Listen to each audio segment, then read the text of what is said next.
અત્યારે 3 થી 4 ફેક્ટર જે છે રૂપિયાનું દબાણ આપે છે. પહેલું ફેક્ટર છે ઓઇલ અને નેચરલ ગેસમાં જે પ્રાઇસ વધ્યા છે એની માટે.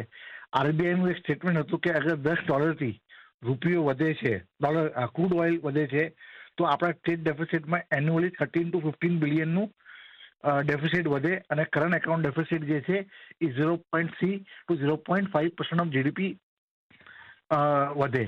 તો આ એક પ્રેશર ક્રિએટ કરે છે. સેકન્ડ પ્રેશર છે એફઆઈઆઈ કન્ટિન્યુઅસલી સેલ કરે છે ઇન્ડિયન ઇક્વિટી માર્કેટમાંથી. They have sold close to 21,000 crore because risk on sentiment નથી માર્કેટની અંદરમાં.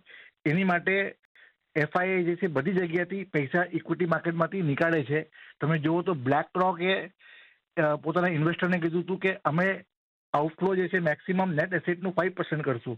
તો એ દૃષ્ટિકોણથી એવું લાગે છે કે એફઆઈઆઈ કન્ટિન્યુઅસલી ઇન્ડિયન ઇક્વિટી માર્કેટમાંથી બી પૈસા નીકાળશે. થર્ડ જે ફેક્ટર છે એ છે રાઇઝિંગ ડોલર ઇન્ડેક્સ અને rising 10-year yield.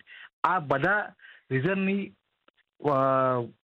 because of all of this reason we are expecting that 91.80 92 જે છે એ એક સપોર્ટ લેવલમાં રહેશે અને રૂપિયો જે છે ગ્રેજ્યુઅલી 92.5 ની ઉપર ટ્રેડ કરશે.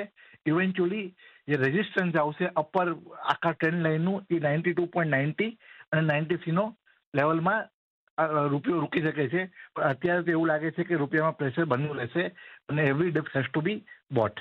92.90 93 રેઝિસ્ટન્સ પણ એક આવી શકે છે.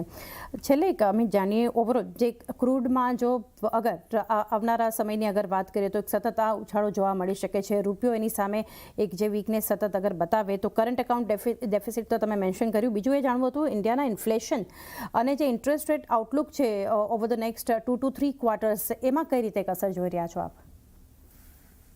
બિગનિંગ ઓફ 2026 અમે અમારા ક્લાયન્ટને એવું કીધું હતું ઇન્ટરેસ્ટ રેટ જે છે ગ્લોબલી એક લોઅર સ્તરમાં છે અને આગળમાં બી અમને એવું લાગે છે કે globally not in India globally interest rate bottom out થઈ ગયા છે.